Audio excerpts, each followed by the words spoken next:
We turn now to the fight for voting rights. Democrats in Washington have so far been unsuccessful in their push for federal election reform. Some Republican state lawmakers, meanwhile, are passing their own more restrictive voting laws. Yamiche Alcindor brings us up to date on where the battle for voting access stands. Tomorrow is the 56th anniversary of the 1965 Voting Rights Act, and pressure is mounting on President Biden and Democrats in Congress to protect voting rights.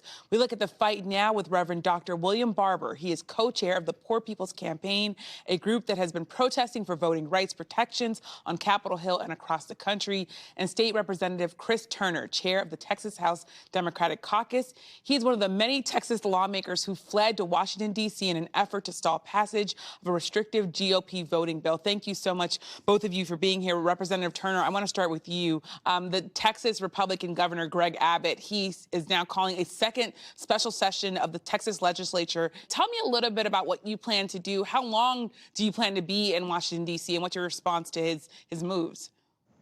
Well, good evening. Thank you for having me on. You know, there was no question the governor was going to call another special session. We've known that all along. When we left Texas nearly 4 weeks ago, we made a commitment, 57 of us in the Texas House Democratic Caucus, that we would do everything within our power to kill the vote suppression bill, the anti-voter bills Republicans are trying to pass for this 30-day special session. Tomorrow, on Friday, is the 30th day of that special session, and so we look forward to marking that milestone and that victory tomorrow. But more importantly, for our whole country, we have been able to use our time in our nation's capital to advocate for the urgent passage of federal voting rights legislation to protect the freedom to vote for all Americans. And we believe we have made considerable progress in our conversations on Capitol Hill and with the administration in the intervening weeks. And Reverend Barber, you, of course, have been arrested on Capitol Hill recently. You've been protesting across the country on voting rights. What do you think it's going to take, though, to see real action when it comes to voting rights and voting rights protections? Well, first of all, we have to look at Texas as the canary in the mine. That's one of the reasons we went to Texas and walked 27 miles with 40 different organizations. Beto O'Rourke, even Willie Nelson joined us, but mostly poor and low-wealth people, to say that this battle is not just about black people. It's not just binary. And we had to nationalize these states. Secondly, it took mass mobilization to get voting rights. It's going to take mass to keep it and to go further. We have to think about the long term. You know, it took months to get the Voting Rights Act of '65 signed. It wasn't that President Lyndon Johnson just did it. And then thirdly, we must break this understanding that this is just a black issue. It's not binary. This is a moral constitutional issue. I love what Brother Turner said. It's impacting all Americans. And I think Democrats nationally made a little mistake there. They should have never framed this as Jim Crow. This is James Crow Esquire, an attempt to cut down the progressive voice, undermine the changing demographics, block the voting processes that 56 million Americans used in the last election. A broad and complete strategy. That's what Reverend Barber's talking about. And I want to come to you, Representative Turner. You're a state lawmaker, but you've been talking to national Democrats on Capitol Hill. Talk a bit about how confident you are that national Democrats will be able to pass a federal voting bill. And what do you say to Republicans all across this country who say if that sort of bill was passed, that it would be federal overreach?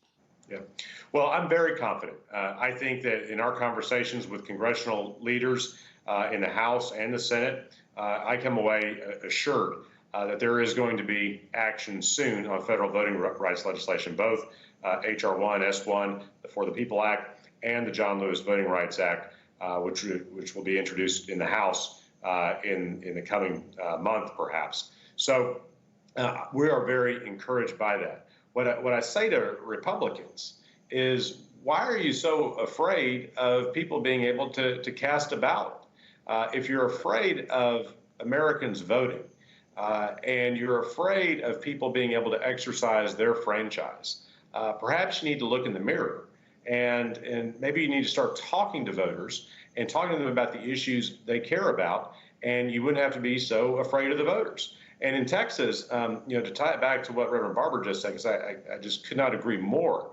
Voting is the tip of the spear, but this is intertwined with so many issues that are vital to people's lives. And my constituents in Texas right now if they lived in, I have a lot of constituents, if they lived in 38 other states, they would have health insurance because they would be eligible for Medicaid expansion under the Affordable Care Act passed by President Obama. But because they live in Texas and because Greg Abbott is their governor, they don't have health care. And that's what this is about, whether it's the minimum wage, where in Texas it's still $7.25 an hour, or lack of access to health care, or our failing electric grid. Republicans have failed consistently on these issues that are pocketbook, bread and butter issues for all Americans, for all Texans. And they continue to fail, and they continue to pass these anti-voter bills to try to hang on to power so they can benefit their big corporate donors and not the people they're elected to represent. Mm-hmm. And Reverend Barber, Senate Majority Leader Chuck Schumer has said that he has told colleagues that there will be some sort of vote on voting rights legislation in the future before the Senate leaves for recess. That being said, talk a bit about whether or not you think Democrats are showing enough urgency on this issue of voting rights. And also, I wonder, what do you make of the scaled back bills that we've seen Democrats try to pass? I don't think they're showing enough urgency. I think the president needs to come to Texas, go to West Virginia, go to Arizona. Then Pelosi and Schumer need to call him to the well of the Congress. He needs to make the connection between this crisis in the character of our democracy and say that we will not only have infrastructure, but we're going to protect the infrastructure of people's wages and the infrastructure of our democracy, which is voting. And we can do it all. They need to get Manchin and send them in a room and say, we're not passing anything on infrastructure until you pass the infrastructure of the democracy, which is voting. And until you lift these essential workers that you said you cared about, 32 million of them that make less than $15 an hour, they should not come out of this pandemic and still be in poverty and still worse. These are things that we've been promising. We haven't raised the minimum wage for 12 years. The problem is when Democrats allow them to separate the issues. We can't separate the issues.